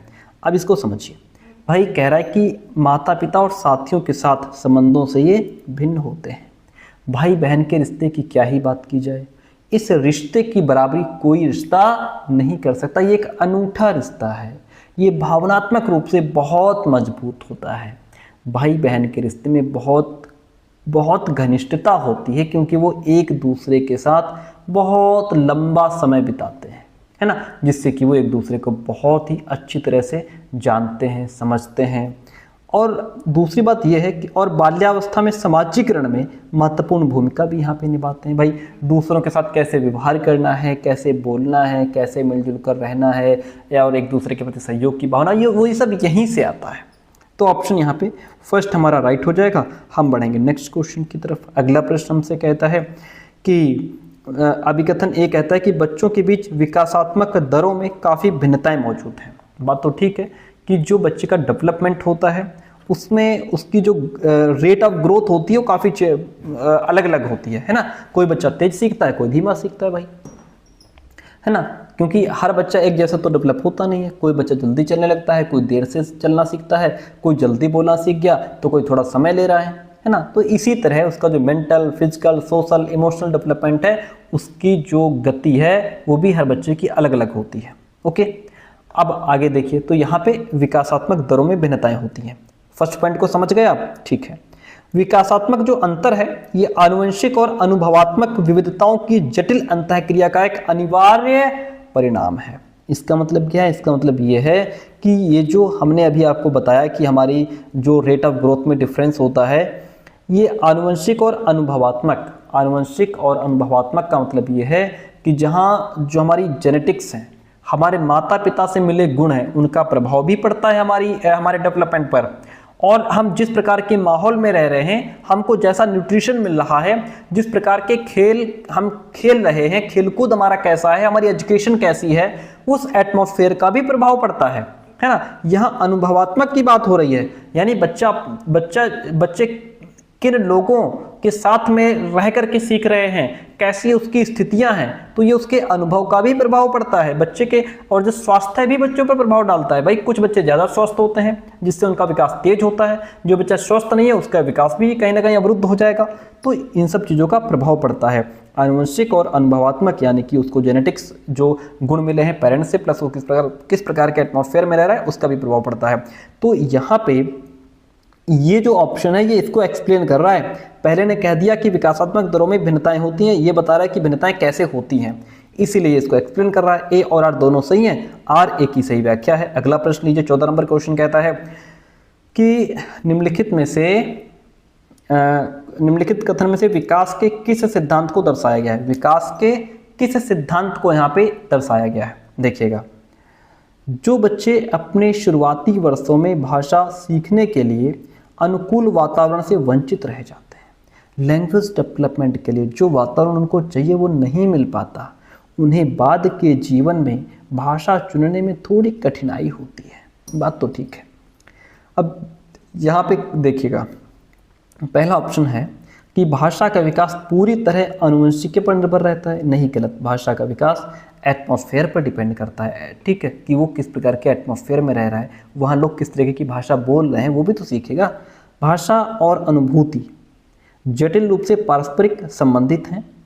विकास अव्यवस्थित और अप्रत्याशित होता है, या फिर भाषा के विकास का एक संवेदनशील काल है। ये बात बेस्ट ऑप्शन है भाषा विकास को लेकर के, कि बच्चे के अंदर जो लैंग्वेज डेवलपमेंट होता है उसका एक सेंसिटिव पीरियड होता है। यदि इस सही समय पर बच्चे को वो लैंग्वेज नहीं मिल पाती है, उस लैंग्वेज का एटमॉस्फेयर नहीं मिल पाता है, तो बच्चा चीज़ें नहीं सीख पाता है। संवेदनशील काल का मतलब क्या है? ये जीवन का वो एक खास समय होता है जब बालक किसी चीज़ को बहुत आसानी से और बहुत इफ़ेक्टिव तरीके से सीख जाता है। इस टाइम पे अगर उसे सही अनुभव मिले, सही एटमॉस्फेयर मिले, सीखने के अवसर मिल जाए, तो वो चीज़ जल्दी और बहुत अच्छे से सीख लेगा। लेकिन अगर इसी टाइम पर उसे ये मौका ना मिले तो बाद में चीज़ सीखना थोड़ा मुश्किल और धीमा हो जाएगा उसके लिए। अब जैसे प्रॉपर तरीके से भाषा के विकास की बात कर रहा है, तो भाषा का जो संवेदनशील काल है वो 0 से 6 साल बताया गया है। ये जो 6 साल होते हैं बच्चे के शुरुआत के, ये उसमें लैंग्वेज डेवलपमेंट के लिए बहुत इंपॉर्टेंट रोल प्ले करते हैं। यदि ये 6 साल गुजर जाएं और बच्चे को वो एटमॉस्फेयर ना मिले तो फिर बाद में लैंग्वेज डेवलपमेंट में बड़ी कठिनाई होगी, है ना। यहाँ 6 साल तक बच्चा जो है वो लैंग्वेज को बहुत अच्छे से सीखता है। क्षमता बहुत तेज होती है। इस समय अगर उन्हें अच्छा भाषाई माहौल ना मिले, उनसे कोई उस तरीके की बातचीत ना करे, उसने अपने दादी नानी से वो कहानियाँ ना सुनी हो, वो किसी को कुछ बोलते हुए सुने ना या बोले ना, तो यहाँ पे उसका लैंग्वेज डेवलपमेंट बहुत अच्छी तरह से नहीं होगा। ठीक है, अगर यहाँ पे बच्चा इस उम्र में भाषा से वंचित रह जाता है, जैसे कोई उससे बात नहीं करता, उसको सुनने को नहीं मिलता, तो बाद में भाषा बहुत कठिन हो जाती है। इसलिए 4th वन ऑप्शन जो है वो राइट हो जाएगा हमारा। ठीक है, चलिए आगे बढ़ते हैं और नेक्स्ट क्वेश्चन की बात करते हैं। अगला प्रश्न कहता है, वह विद्यार्थी जो पठन वैकल्य से जूझ रहे हैं उनको पढ़ना सिखाया जा सकता है। पठन वैकल्य का मतलब यहाँ पे है बच्चा डिस्लेक्सिया से ग्रसित है। ठीक है, डिस्लेक्सिया का मतलब क्या होता है सर? डिस्लेक्सिया का मतलब होता है कि बालक को शब्दों को पहचानने में दिक्कत होती है। पी को क्यू पढ़ता है, क्यू को पी पढ़ सकता है, गॉड को डॉग पढ़ता है, डॉग को गॉड पढ़ता है, इस तरीके से, है ना। और वो उच्चारण भी ठीक से नहीं कर पाता, प्रोनाउंसिएशन में भी उसके प्रॉब्लम रहती है ना। ऐसा नहीं कि वो बुद्धि से कमज़ोर है, नहीं, बुद्धि उसकी एवरेज होती है, सीखने की क्षमता ठीक है, लेकिन बस वो उसके अंदर यही समस्या है। ठीक है, ये डिस्लेक्सिया होता है। ऐसे विद्यार्थियों को क्या करना चाहिए? ऐसे विद्यार्थियों को हम क्या कर सकते हैं, उनके लिए कैसे हम उनको सिखा सकते हैं? उन्हें कई विकर्षणों में अध्ययन करने के लिए प्रोत्साहित करना। विकर्षण, डिस्ट्रैक्शन से आप उसको प्रोत्साहित करेंगे, ये किसने कह दिया? ये तो गलत बात है। डिस्ट्रैक्शन का प्रयोग, डिस्ट्रैक्शन से हम कैसे उसको सिखा सकते हैं? उच्च ग्रेड स्तर के पठन ग्रंथ दे करके। एक तो वैसे वो पढ़ने से जूझ रहा है, ऊपर से आप उसको ग्रंथ दे रहे हो पढ़ने को, गलत बात है। सुधारात्मक पठन सुनिश्चित करने के लिए सख्त दंड का उपयोग, डंडे के बल पे सिखाओगे, ये किसने बताया आपको? प्रणालीगत ध्वन्यात्मक प्रशिक्षण के माध्यम से, ये बेस्ट ऑप्शन है यहाँ पे। इसका मतलब क्या है? अब इसका मतलब समझो। Through systematic phonological training. Systematic phonological training यानी कि धीरे धीरे, सिस्टमैटिक का मतलब क्या होता है? सिस्टमैटिक का मतलब होता है धीरे धीरे प्लान करके चीज़ों को तब उसको पढ़ाओ, है ना। प्लान करो, सिस्टम बनाओ कि कैसे इसको योजना बना करके पढ़ाओ, कैसे इसको सिखाएं, कैसे धीरे धीरे सिखाएं, है ना। फिर बाद में जो साउंड है और जो लेटर है, साउंड और लेटर के बीच रिलेशन को जो है क्लियर करो बच्चों के सामने, जिससे कि वे शब्दों की आवाज़ और उसका जो असली में जो शब्द है उसको जोड़ करके पढ़ना सीखें। यही सिस्टमैटिक होता है और फोनेटिक होता है। ठीक है, बच्चे को हम छोटे छोटे आसान स्टेजेस में साउंड्स के आधार पर पढ़ा सकते हैं। भाई फोनेटिक मतलब यहाँ पे क्या है? जैसे यहाँ पे बात हो रही है फोनोलॉजिकल की, ठीक है, इसका मतलब ये है कि जो अक्षरों की ध्वनि है, जो साउंड है, उसको पहचानना हम सिखाएं। ठीक है, जैसे हमने कह दिया का, ठीक है, इसको का की आवाज़ को क होती है, क्या होती है? क। ठीक है, म, क, म, पहले हम ऐसे सिखाएं, फिर इसको क प्लस म, ये हो गया कम। ठीक है, ऐसे सिखाएं। पहले हम का को क, म, ग, ख, ग ऐसे सिखाएं पहले उसको। ठीक है, फिर उनको जोड़ जोड़ करके सिखाएं। ये होता है, इसको कहते हैं, क्या कहते हैं कि मतलब उसको एक सिस्टमैटिक ढंग से हम सिखा रहे हैं। ठीक है, पहले चरण में कुछ आप उसमें क्या करें, जैसे स्टेजेज में सिखाएं। पहले अक्षरों की पहचान कराएं, फिर अक्षरों की ध्वनि सिखाएं, फिर 2 अक्षरों को जोड़ना, फिर 3 अक्षरों को जोड़ना, फिर 4 वाले अक्षर को जोड़ करके शब्द बनाना है, फिर पूरा वाक्य बनाना है, फिर अनुच्छेद पढ़ना है पूरा। तो इस तरीके से हम उसको सिस्टमैटिक ढंग से सिखा सकते हैं। अगला प्रश्न है कि बोध आधारित शिक्षण। बोध आधारित शिक्षण, यह है कंस्ट्रक्टिविस्ट टीचिंग की बात हो रही है ना, संरचनावाद की बात हो रही है यहाँ पे। बोध आधारित शिक्षण का अंतर्निहित सिद्धांत ये विश्वास करता है कि, क्या विश्वास करता है? शिक्षार्थियों की क्षमताएं और आवश्यकताएं विविध हैं, अलग अलग हैं, जिन्हें मानक निर्देशों पर ध्यान केंद्रित किए बिना पूरा नहीं किया जा सकता। ठीक है, क्या ये बात यहाँ पे सही है? देखिए अगला है कि शिक्षार्थी निष्क्रिय प्राप्त करता है, पैसिव नहीं, गलत बात। शिक्षक यहाँ पे बालक हमेशा एक्टिव रहेगा तभी सीखेगा, ये भी गलत है। ऐसा करने के लिए एक सुविधाजनक वातावरण प्रदान किए जाने पर शिक्षार्थी ज्ञान का निर्माण कर सकते हैं। बस यही तो मेन पॉइंट है संरचनावाद का, कि विद्यार्थी ज्ञान का निर्माण खुद करते हैं। ये बेस्ट ऑप्शन लग रहा है हमको। शिक्षार्थी कम जानते हैं और शिक्षण में विद्यार्थियों के लिए तथ्यों का प्रसारण शामिल है। शिक्षार्थी कम जानते हैं, learners know little and teaching involves transmission of facts to students. नहीं, तथ्यों का प्रसारण, फैक्ट चीज़ें उनको हम शामिल करें तब वो ज़्यादा जानेंगे, नहीं ये गलत बात है, तो रट्टाफिकेशन की बात हो जाएगी। अब यहाँ पे बेस्ट ऑप्शन हमारा क्या है, तीसरा, कि ऐसा करने के लिए जो बोध आधारित शिक्षण है, जो संरचनावाद पर आधारित है, कंस्ट्रक्टिविस्ट टीचिंग है, ये कहता है कि बालक केवल जानकारी प्राप्त करने वाले नहीं होते, वो तो एक्टिव होकर के ज्ञान का निर्माण खुद करते हैं। ठीक है, यहाँ पे निर्माण तभी बेहतर हो पाएगा जब हम उन्हें सकारात्मक सहयोगात्मक अनुभव पर आधारित वातावरण देंगे, जिसमें टीचर सिर्फ एक फैसिलिटेटर की भूमिका निभाएगा, मार्गदर्शक की भूमिका निभाएगा। विद्यार्थी अपने अनुभवों से सीखते हैं। ऐसा करने के लिए क्या करेंगे, हम सुविधाजनक वातावरण देंगे बच्चों को। ठीक है, सुविधाजनक वातावरण क्या होता है सर, जहाँ विद्यार्थी को कोई डर ना हो, उस पर कोई प्रेशर ना हो, जहाँ वो खुल करके क्वेश्चन कर पाए, जहाँ टीचर सुन रहा हो, है ना, बच्चा समझ रहा हो। ठीक है, और जहाँ उसे गलतियाँ करने की भी छूट हो ताकि बच्चा अच्छे से सीख सके, वो होता है सुविधाजनक वातावरण। ठीक है, तो यहाँ पे बच्चा अपने ज्ञान का निर्माण खुद करेगा। तो यहाँ पे question number 3 is the option number 3 is the right one over here. अगला प्रश्न आपसे कहता है, जटिल समस्याओं से जूझ रहे अमन के समस्या समाधान स्किल डेवलप करने में एक टीचर किस प्रकार हेल्प कर सकता है। जो अमन है वो क्या कर रहा है, स्ट्रगल कर रहा है, किसके साथ, कॉम्प्लेक्स प्रॉब्लम्स के साथ।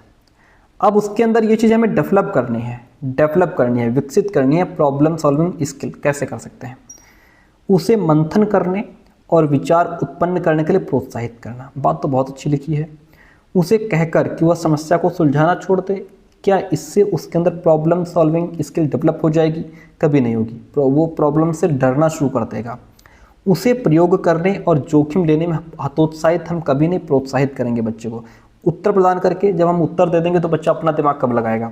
बेस्ट ऑप्शन ये है कि अगर हमें बच्चे के अंदर प्रॉब्लम सॉल्विंग स्किल डेवलप करनी है तो हम उसे मंथन करने दें, उसे विचार करने दें, चीज़ों को गहराई तक समझने दें, तार्किक ढंग से सोचने दें, अपने अंदर विचारों का प्रवाह आने दें, है ना, नए विचारों को आने दें। तो जब बच्चा मंथन करेगा, बुद्धि लगाएगा, विवेक लगाएगा, है ना, और जो उसके अंदर नए नए विचार आ रहे हैं उनको वो अप्लाई करेगा तो प्रॉब्लम सॉल्विंग स्किल डेवलप हो जाएगी। First option is the right one in this question. अगला प्रश्न लीजिए भाई। 18 नंबर क्वेश्चन हमसे कहता है कि माध्यमिक कक्षाओं में अधिगम के लिए एक अनुकूल कक्षा का वातावरण डैश पर केंद्रित होता है। किस पर केंद्रित होता है? तो जो माध्यमिक कक्षाओं में अधिगम के लिए अनुकूल, सीखने के लिए अनुकूल कक्षा का वातावरण कैसा होता है? ये सहकारी अधिगम पर केंद्रित होता है। सहकारी अधिगम का मतलब क्या होता है? कोऑपरेटिव लर्निंग जिसको हम कहते हैं, जिसमें छात्र मिलकर के सीखते हैं, एक दूसरे की मदद करके सीखते हैं, ग्रुप में बैठ करके सीख रहे होते हैं, है ना। यहाँ पे बालक जो है, यहाँ पे ऐसा एटमॉस्फेयर होता है जो बच्चे को एक्टिव करता है, उस पर उसका कॉन्फिडेंस लेवल अच्छा होता है। बच्चे के अंदर यहाँ पे जो सामाजिक रूप से बच्चा सक्षम बनता है। ठीक है, तो ये बेस्ट ऑप्शन हमारा। यहाँ पे बच्चा क्या होगा? कोऑपरेटिव लर्निंग में खुल करके सीखेगा, एक दूसरे के सहयोग से आगे बढ़ेगा। सजा और शर्मिंदगी का डर, ये नेगेटिव है, हटा दो। हम कभी भी कंपटीशन को जो है बढ़ावा नहीं देंगे। अनुबंधन और पुनर्बलन की बात यहाँ पे व्यवहारवाद कर रहा है। ठीक है, तो ये व्यवहारवाद की बात हो गई। तो यहाँ पे बेस्ट ऑप्शन हमारा सेकंड हो जाएगा, सहकारी अधिगम। अगला प्रश्न लीजिए और क्वेश्चन कहता है, ले वाइगोत्स्की मानते थे कि जो डेवलपमेंट है वो एक डिसकंटिन्यूअस प्रोसेस है। नहीं। आनुवंशिक प्रोग्रामिंग का खुलासा है। देखिए, आनुवंशिक प्रोग्रामिंग का खुलासा है, इसकी बात जीन प्याजे करते हैं, वाइगोत्स्की नहीं। सीधे परिपक्वता के परिणाम से होता है, ये भी गलत है। सीधे सामाजिक संपर्क के परिणाम से होता है, ये बात सही है। वाइगोत्स्की मानते हैं कि बच्चे के अंदर जो कॉग्निटिव डेवलपमेंट है वो सीधे सामाजिक संपर्क के परिणाम से होता है। जब तक बच्चा समाज के साथ इंटरेक्ट नहीं करेगा, अंतःक्रिया नहीं करेगा, तब तक वो नहीं सीख पाएगा, है ना। तो जीन प्याजे वाइगोत्स्की जो हैं, इन्होंने सामाजिक सांस्कृतिक सिद्धांत भी दिया, सोशियो कल्चर थ्योरी भी इन्होंने दी है।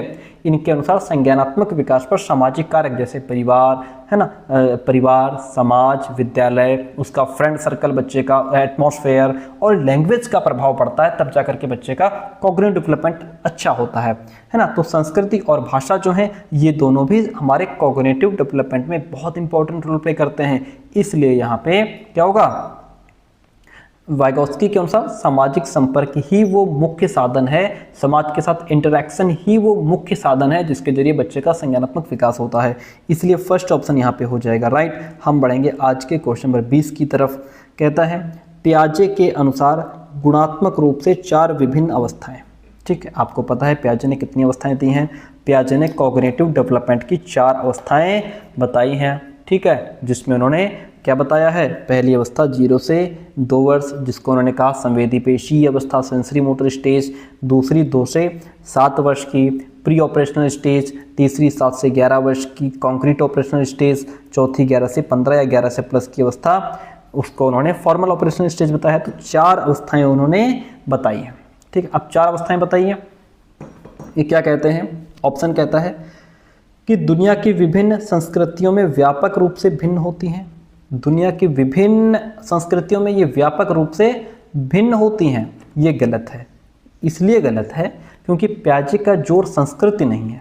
पियाजे ने संस्कृति की बात नहीं की है बल्कि सार्वभौमिक विकास की बात की है, इसलिए ये हट जाएगा। ठीक है, तीसरा है उदाहरण देकर समझाती हैं। गुणात्मक रूप से जो 4 अवस्थाएं हैं वो उदाहरण देकर के समझाती हैं कि बच्चों का मन लघु वयस्क मन होता है।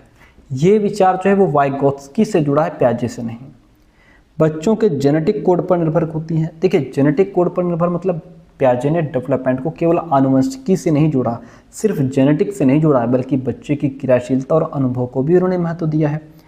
बच्चे के विकास के सार्वभौमिक पैटर्नों का प्रतिनिधित्व करती हैं। ये बात सही है। ऑप्शन 4 यहाँ पे आपका राइट हो जाएगा। ये कहता है कि बच्चे के विकास के सार्वभौमिक पैटर्नों का प्रतिनिधित्व करती हैं। अब जैसे यहाँ पे सार्वभौमिक का मतलब ये है, यानी दुनिया के सभी बच्चे, जो दुनिया के सारे बच्चे लगभग एक ही क्रम में गुजरते हैं, चाहे उनकी संस्कृति कुछ भी हो। जो उन्होंने 4 अवस्थाएं बताई हैं, बच्चे सारे वहीं से होकर के गुजरते हैं। ठीक है, गुणात्मक रूप से जैसे इन्होंने बात की कि पियाजे ये जो अवस्थाएं हैं वो गुणात्मक रूप से भिन्न होती हैं। गुणात्मक रूप से भिन्न का मतलब हर अवस्था में बच्चे के सोचने का तरीका बदलता रहता है, और वो जो 4 अवस्थाएं हैं यहाँ से हर बच्चा गुजरता है। ठीक है, ये केवल आनुवंशिक या संस्कृति पर निर्भर नहीं होती बल्कि बच्चे के सक्रिय सीखने की प्रक्रिया पर आधारित होती है।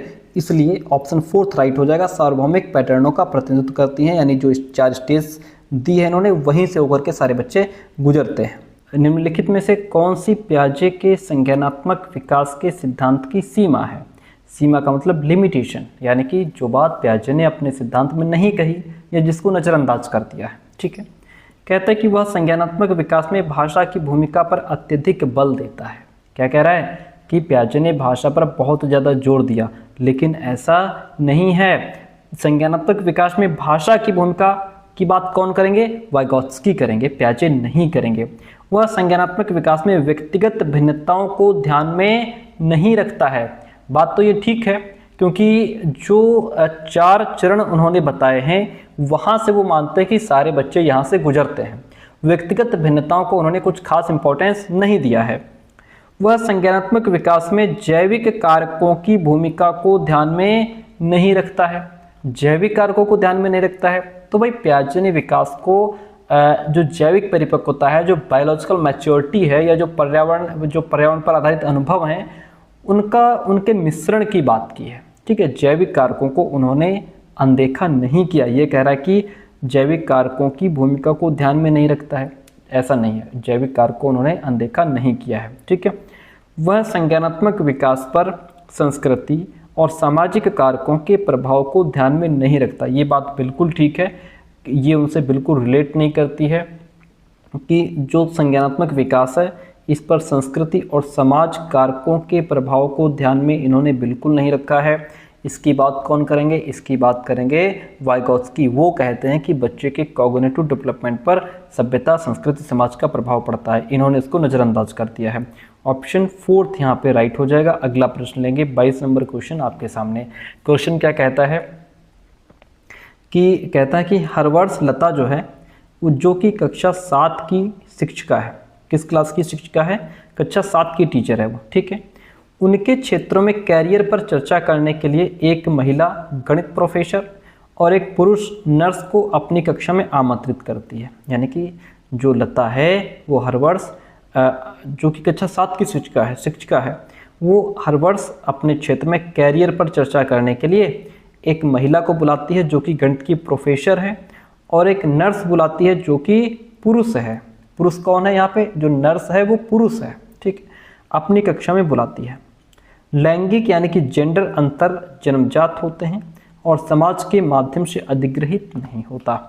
अब यहाँ पे जो फर्स्ट ऑप्शन है ये बिल्कुल राइट ऑप्शन है, ठीक है। कह रहा है कि जो गणित प्रोफेसर है वो महिला है और जो पुरुष है वो नर्स है, ठीक है। इसका यहाँ पे मतलब ये है कि भाई आमतौर पर क्या होता है कि गणित को पुरुषों से जोड़ दिया जाता है और नर्सिंग को महिलाओं से जोड़ दिया जाता है, लेकिन यहाँ पे उल्टा उदाहरण दे करके बच्चों को ये सिखाया जा रहा है कि कैरियर जो है किसी भी लिंग से जुड़ा हुआ नहीं होता, कि नर्स जो हैं वो महिलाएं ही बनेंगी, गणित के प्रोफेसर जो है वो पुरुष ही बनेंगे। ओके, कह रहा है कि लैंगिक जेंडर अंतर जो जन्मजात है ये गलत है, क्योंकि लैंगिक अंतर जो है वो सामाजिक रूप से निर्मित होते हैं, जन्मजात नहीं है, क्योंकि लिंग की भूमिका समाज के द्वारा बनाई जाती हैं। जैसे कि लड़के मजबूत होते हैं, लड़कियां भावुक होती हैं, ये सब सामाजिक धारणाएं हैं, जैविक नहीं है। इसलिए फर्स्ट यहाँ पे क्या हो जाएगा, ए सही है लेकिन आर गलत है। ओके, यहाँ पे ये लैंगिक जो जेंडर रूढ़िवादिता है ये उसको तोड़ रहा है ये स्टेटमेंट, ठीक है, इसलिए ये राइट हो जाता है।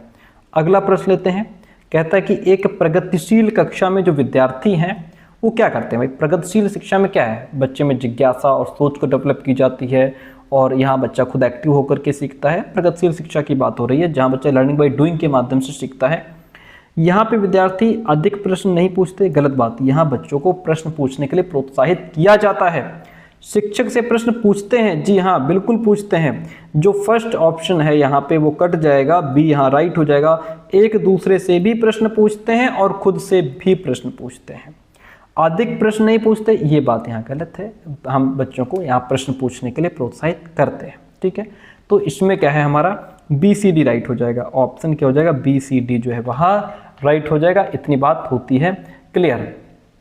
ओके, अच्छा ये हमने कहा कि एक दूसरे से भी बच्चे यहाँ प्रश्न पूछते हैं। एक दूसरे का मतलब यहाँ पे यह है कि बच्चे समूह में मिलकर के सीखते हैं, एक दूसरे से प्रश्न पूछते हैं, आंसर को ढूंढते हैं, एक्सप्लोर करते हैं, थॉट्स अपने एक दूसरे से साझा करते हैं, ठीक है। वे शिक्षक से ही नहीं, अपने जो साथी हैं विद्यार्थी उनसे भी यहाँ पे सीखते हैं, ठीक है।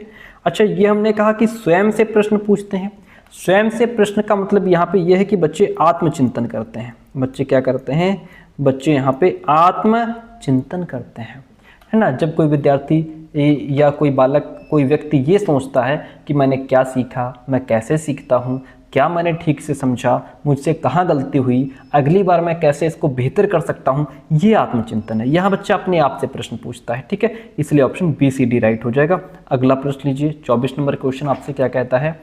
24 नंबर क्वेश्चन आपसे कहता है कि पुल्लिंग या स्त्रीलिंग होने से जुड़ी अपेक्षाओं को क्या कहा जाता है। पुल्लिंग या स्त्रीलिंग से जुड़ी अपेक्षाएं, और फिर इन्हें डैश सीखा जाता है। देखिए पुल्लिंग या स्त्रीलिंग होने से जुड़ी जो अपेक्षा है, यानी कि इसके पहले इसका मतलब समझिए, जेंडर अपेक्षाएं क्या होती हैं।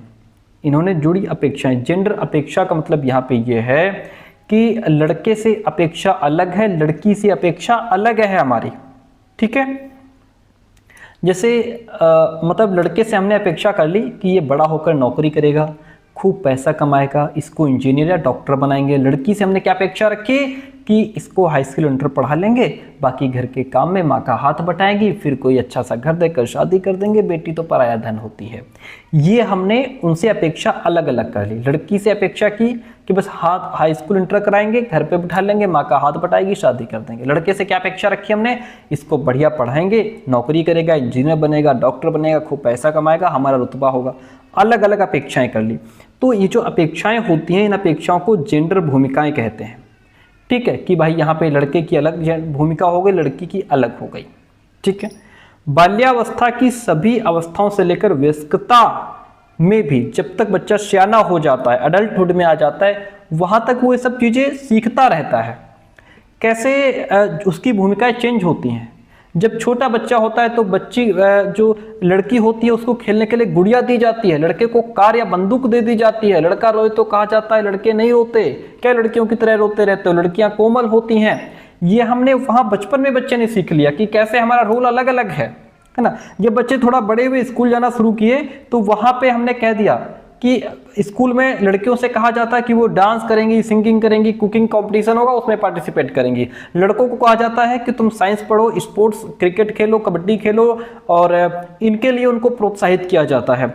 अक्सर बच्चे किताबों में भी देखते हैं, किताबों में क्या इमेजेस देखते हैं कि पिताजी ऑफिस जा रहे हैं, मामा और जो माता जी हैं वो घर में खाना बना रही हैं, ऐसे इमेजेस होते हैं। तो वहाँ से बच्चे के अंदर ये इमेज क्रिएट होती है कि हमारे भूमिकाएं अलग अलग हैं, हमारे रोल अलग अलग हैं। ओके, तो जेंडर भूमिकाएं जो हैं, पुल्लिंग या स्त्रीलिंग होने से जुड़ी अपेक्षाओं को जेंडर भूमिकाएं कहा जाता है, और इन्हें बाल्यावस्था की सभी अवस्थाओं से लेकर वयस्कता में भी महसूस किया जाता है, सीखा जाता है। इसलिए फर्स्ट ऑप्शन यहाँ पे राइट हो जाएगा। इतनी बात होती है क्लियर। अगला प्रश्न लेते हैं। कहता है बुद्धि के संदर्भ में निम्नलिखित में से कौन सा दृष्टिकोण शिक्षार्थियों के बीच विविधता के सम्मानपूर्ण विचार का समर्थन करता है? बुद्धि वातावरणीय कारकों से प्रभावित नहीं होती। कौन कहता नहीं होती? भाई वातावरण का प्रभाव पड़ता है, जिस प्रकार के एटमॉस्फेयर में रहोगे आपकी बुद्धि वैसे डेवलप होती चली जाएगी। ठीक है। बुद्धि आनुवंशिक कारकों से प्रभावित नहीं होती। क्यों नहीं होती भाई? अक्सर कहा जाता है बुद्धिमान माता पिता के बच्चे बुद्धिमान होते हैं, बेवकूफ के मूर्ख होते हैं। ठीक है, हालांकि कुछ केसेज में उल्टा देखने को मिलता है। बुद्धि को मापने के लिए बुद्धि लब्धि परीक्षण ही एकमात्र साधन है। ऐसा तो नहीं कि सिर्फ जो IQ टेस्ट है उसी से प्रॉपर बुद्धि माप ली गई और उसमें कोई गलती नहीं हो सकती, कोई कमी नहीं हो सकती, ऐसा भी नहीं है। बुद्धि बहुआयामी है, ये बात ठीक है। बुद्धि क्या है? बहुआयामी है और समय के साथ बदल सकती है, ये बात यहाँ पे सही है। बुद्धि बहुआयामी है। इसकी बात करते हैं हार्वर्ड गार्डनर, जिन्होंने बहुबुद्धि का सिद्धांत दिया। ठीक है, मल्टीपल इंटेलिजेंस थ्योरी दी है, और इनके अकॉर्डिंग बुद्धि सिर्फ गणित या भाषा तक सीमित नहीं होती है, बल्कि उसमें संगीत है ना, बॉडली काइनेस्थेटिक इंटेलिजेंस होता है, अंतर व्यक्ति, इंटरपर्सनल, इंट्रापर्सनल, ये और प्रकृति से जुड़ी बुद्धि। तो बुद्धि के कई सारे आयाम हो सकते हैं, कोई एक सिंगल बुद्धि नहीं होती है ना। तो ये दृष्टिकोण ये मानता है कि हर विद्यार्थी अलग होता है और समय के साथ उसकी क्षमताएं भी डेवलप हो जाती हैं। ऑप्शन 4 यहाँ पे राइट हो जाता है। अगला प्रश्न लेते हैं। प्रश्न कहता है निम्नलिखित में से किसने सामान्य बुद्धि की अवधारणा की आलोचना की और बुद्धि का एक वैकल्पिक सिद्धांत प्रस्तावित किया? ठीक है, किसने सामान्य बुद्धि की अवधारणा की आलोचना की? वो थे हार्वर्ड गार्डनर, जिनकी पीछे अभी हम बात कर रहे थे, वो थे हार्वर्ड गार्डनर। ठीक है, इन्होंने क्या किया? हार्वर्ड गार्डनर जो हैं, इन्होंने आलोचना की जो बुद्धि का सामान्य सिद्धांत था। और सबसे पहले चार्ल्स स्पीयरमैन जो हैं, चार्ल्स स्पीयरमैन, ठीक है, इन्होंने सामान्य बुद्धि की अवधारणा प्रस्तुत की थी और इन्होंने जी फैक्टर की बात की थी। जी फैक्टर यानी कि जनरल इंटेलिजेंस, इसका इन्होंने सिद्धांत दिया, जो मानता था कि बुद्धि एक सिंगल एबिलिटी है, एक सिंगल योग्यता है जो सभी प्रकार की मानसिक जो एक्टिविटीज़ होती हैं उनमें काम करती है। फिर गार्डनर ने क्या किया? गार्डनर ने जो ये सामान्य बुद्धि का सिद्धांत था, सामान्य बुद्धि के कॉन्सेप्ट की इन्होंने आलोचना की। उन्होंने कहा कि देखो ऐसा है चार्ल्स भाई, बुद्धि बहुआयामी होती है, बुद्धि के अंदर सिर्फ एक सिंगल फैक्टर नहीं होता जो आपने बताया जनरल फैक्टर, बुद्धि बहुआयामी होती है, ना कि केवल एक ही प्रकार की। तो हार्वर्ड गार्डनर ने क्या किया? इनका जो सिद्धांत था उसको गलत ठहरा दिया। ठीक है, इन्होंने कहा कि बुद्धि देखो ऐसा है, लिंग्विस्टिक इंटेलिजेंस भी होती है, लॉजिकल मैथमेटिकल इंटेलिजेंस भी होती है, म्यूजिकल होती है, spatial, bodily kinaesthetic, interpersonal, intrapersonal, naturalistic, अलग अलग प्रकार की बुद्धि होती है। तुम एक बता रहे हो। ऑप्शन यहाँ पे सेकंड राइट हो जाएगा। 27 नंबर क्वेश्चन आप लीजिए सामने। लॉरेंस कोहलबर्ग के सिद्धांत की आलोचना कैरल गिलिगन के द्वारा की गई थी। ये क्वेश्चन देखिए हर पेपर में मुझे लग रहा है रिपीट हो ही रहा। ठीक है, लॉरेंस कोहलबर्ग का जो सिद्धांत है नैतिक विकास का सिद्धांत, जिसकी आलोचना किसने की? कैरल गिलिगन ने। क्या पॉइंट लेकर के आलोचना की थी? उन्होंने कहा कि नैतिक तर्क में लैंगिक भिन्नताओं की उपेक्षा करने के लिए की गई है इनकी जो आलोचना है ना। दूसरा ऑप्शन देख लेते हैं। विश्लेषण के मात्रात्मक तरीकों को लागू नहीं करने के लिए की गई? नहीं, ऐसा नहीं है। नैतिक विकास का एक चरण सिद्धांत प्रस्तुत करने के लिए की गई है, या फिर वास्तविक जीवन की स्थितियों के माध्यम से तथ्यों को एकत्र करने के लिए की गई है? तो यहाँ पे बेस्ट ऑप्शन ये है कि जो कैरल गिलिगन ने लॉरेंस कोहलबर्ग के नैतिक सिद्धांत की जो आलोचना की, उसमें इन्होंने ये कहा कि तुमने लैंगिक भिन्नताओं की उपेक्षा की है, तुमने सिर्फ अपने सिद्धांत में पुरुषों को महत्व दिया, पुरुषों से ही आपने नियम कानून की बात की, उन्होंने जो तर्क दिया उसको आपने सही मान लिया। अरे महिलाओं से भी बात किए होते। कैरल गिरिगन ने कहा कि भैया लॉरेंस कोहलबर्ग भैया ऐसा है, तुमने महिलाओं से भी बात की होती, क्योंकि पुरुष की सोच में, पुरुष के नियम कानून उस सोच में अलग होते हैं, महिलाओं के अलग होते हैं। महिलाएं घर में पालन पोषण करती हैं, बच्चों को पालती हैं, उनके अंदर ममता होती है, पूरे परिवार को लेकर के चलती हैं, वो अपना उनका नैतिक नियम अलग होते हैं, वो अलग दृष्टिकोण से देखती हैं। तुमने महिलाओं के भी जो है दृष्टिकोण को समझा होता, इस बात को लेकर के उन्होंने आलोचना कर दी। ऑप्शन फर्स्ट राइट हो जाता है। हम आगे बढ़ेंगे। अगला प्रश्न लीजिए। प्रश्न कहता है, एक टीचर अपने विद्यार्थियों को अधिसंज्ञानात्मक कौशल डेवलप करने में मदद करना चाहती है। वो चाहती है कि जो मेरे विद्यार्थी हैं इनके अंदर अधिसंज्ञानात्मक कौशल डेवलप हो जाए, मेटाकॉग्निटिव स्किल्स डेवलप हो जाए, मेटाकॉग्निटिव स्किल डेवलप हो जाए। ठीक है, इसका मतलब क्या होता है? मेटाकॉग्निटिव स्किल का मतलब ये होता है जहाँ बच्चे ये सोच सकें कि वो क्या सीख रहे हैं, कैसे सीख रहे हैं, कितना सीख पाए हैं। ठीक है, अपने अंदर झांक करके देखें, अपनी ताकत को समझें, अपनी कमजोरी का भी आकलन करें ताकि वो आगे बेहतर कर सकें। ये मेटाकॉग्निटिव स्किल होती है जिसमें हम अपने अंदर झांक करके देखते हैं। ठीक है, तो ये डेवलप करना चाहती कि मेरे बच्चों के अंदर ये चीज़ डेवलप हो जाए। तो कौन सी रणनीति सबसे अच्छी होगी? विद्यार्थियों को अभिप्रेरित करने के लिए लगातार ग्रेड और फीडबैक प्रदान करते रहोगे, क्या इससे ये चीज़ डेवलप हो जाएगी? विद्यार्थियों को प्रोत्साहित करना कि वे स्वयं अपने अधिगम पर चिंतन करें और अपनी प्रगति का मूल्यांकन करें। बात ये ठीक लग रही है हमको। विद्यार्थियों को याद करने के लिए पाठ सौंप देना कि बस ये पाठ याद करो। उन्हें बुक से जानकारी दोहराने के लिए प्रोत्साहित करना कि जो तुमको पढ़ाया गया है उसको बस रिपीट करते चलो। विद्यार्थियों को सभी सीखने के कार्यों के लिए विस्तृत और निर्देशात्मक निर्देश प्रदान करना। क्या सिर्फ इंस्ट्रक्शंस देने से बच्चों के अंदर ये चीज़ आ जाएगी? नहीं आएगी। कैसे आएगी? जब हम बच्चों को इस बात के लिए प्रोत्साहित करेंगे कि वो खुद अपने अधिगम पर चिंतन करें, अपनी लर्निंग को खुद देखो कि तुम क्या सीख रहे हो, कैसे सीख रहे हो, जो चीज़ समझ में नहीं आ रही क्यों नहीं आ रही है, कहाँ कमी है, तुम्हारे अंदर क्या कमजोरी है, जो तुम्हारी प्रोग्रेस हो रही है उसका खुद मूल्यांकन करो कि दूसरों की तुलना में तुम कहाँ हो, है ना, तुम ये काम क्यों नहीं कर पा रहे हो, तुम क्यों नहीं सीख पा रहे हो, तुमसे सवाल क्यों नहीं लग रहा, अपना मूल्यांकन खुद करो। Option second is the right one over here. अगला प्रश्न लीजिए। 29 नंबर क्वेश्चन कहता है, बहुत बढ़िया क्वेश्चन, कहता है कि कथनों को पढ़िए, सही विकल्प चुनिए। शिक्षकों को संकल्पना को मजबूत करने के लिए विद्यार्थियों को अपने स्वयं के संकल्पना के उदाहरणों और गैर उदाहरणों की पहचान करने के लिए कहना चाहिए। पॉइंट को समझिए पहले क्या कह रहा है। कह रहा है टीचर्स को जो भी टॉपिक्स हैं उनको मजबूत करने के लिए बालकों को अपने खुद के कॉन्सेप्ट के, खुद के टॉपिक के उदाहरण और गैर उदाहरण की पहचान करने के लिए कहना चाहिए। कि जैसे मान लीजिए तुम जो भी टॉपिक पढ़ रहे हो उसके लिए हम बच्चों से कहें कि इस टॉपिक के जो एग्जाम्पल्स हैं, जो उदाहरण हैं वो अपने आप ढूंढो, और जो यानी कि जो गैर उदाहरण है उनको ढूंढो। ठीक है, उदाहरणों के बारे में सोचने से टॉपिक को मजबूत किया जाता है, कॉन्सेप्ट को मजबूत किया जाता है। बात तो ठीक है कि भाई अगर कोई कठिन टॉपिक हो और अगर उसका हमें कोई सटीक उदाहरण मिल जाता है तो वो चीज़ हमको बड़ा जल्दी समझ में आ जाती है, बात ठीक है। गैर उदाहरण विद्यार्थियों को भ्रमित करते नहीं, गैर उदाहरण विद्यार्थियों को भ्रमित नहीं करते। अब मैं आपको समझाता हूँ कि उदाहरण क्या होते हैं, गैर उदाहरण क्या होते हैं। मान लीजिए आज की क्लास में हमको टॉपिक पढ़ाना है लिविंग थिंग्स, सजीव वस्तुएं हम पढ़ा रहे हैं क्लास में। क्या पढ़ा रहे हैं? सजीव वस्तुएं, लिविंग थिंग्स हम पढ़ा रहे हैं।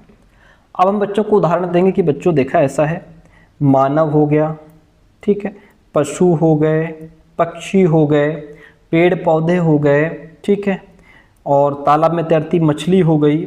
ये सब क्या है? ये सजीव उदाहरण हैं, ये सजीव वस्तुओं के उदाहरण हैं। ये हो गए उदाहरण। ये क्या हो गए? ये हमने दे दिए टॉपिक से रिलेटेड उदाहरण।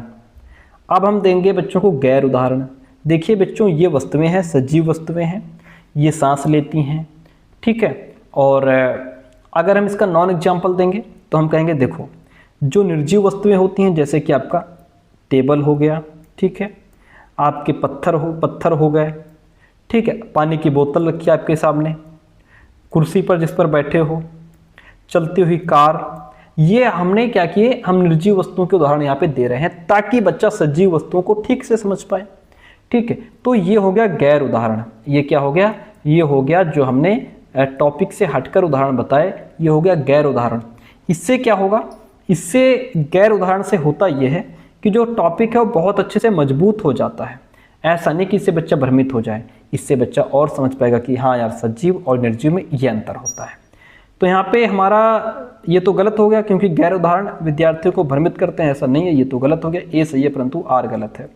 ए सही है, आर गलत है। आज का लास्ट प्रश्न आपके सामने। क्लास कैसी रही ये आप कमेंट करके जरूर बताएंगे।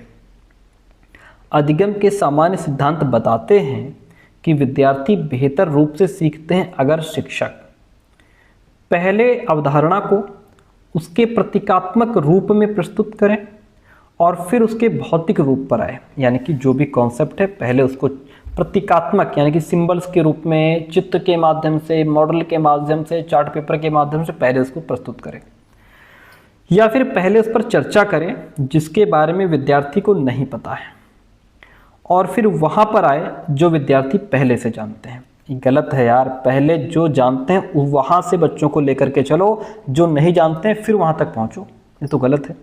पहले अवधारणा का संपूर्ण रूप से परिचय दें और फिर उसकी बारीकियों पर आए, ये बात ठीक लग रही है हमको, ठीक है।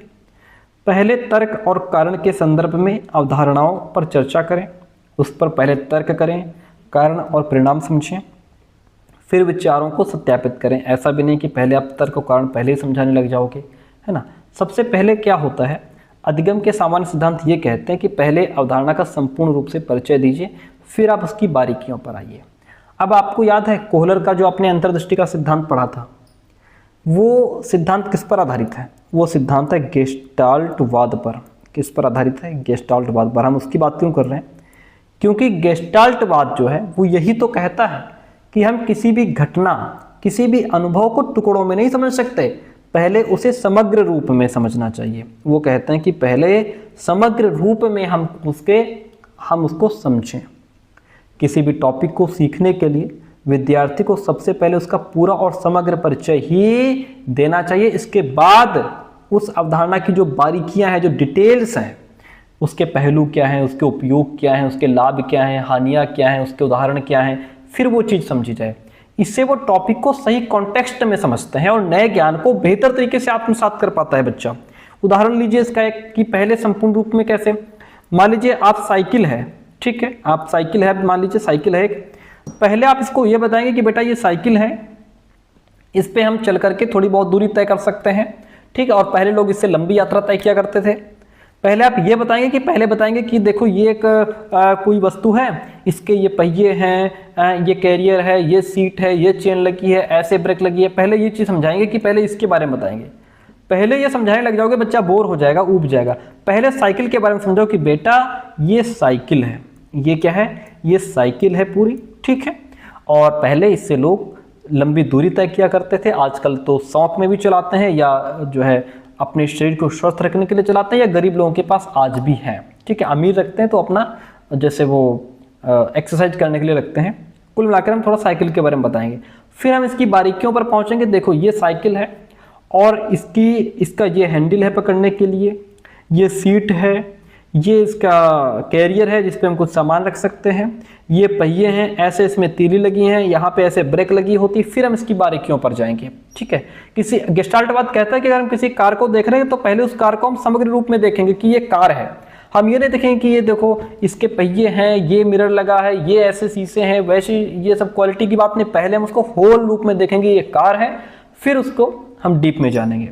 तो पहले अवधारणा का संपूर्ण रूप परिचय दें और फिर उसकी बारीकियों पर आए। ऑप्शन 30 का 3 नंबर राइट हो जाएगा। तो इस तरीके से आज की क्लास हमारी कंप्लीट होती है। कैसी रही क्लास कमेंट करके जरूर बताइए। थैंक यू सो मच, मिलते हैं बहुत जल्दी नेक्स्ट क्लास में।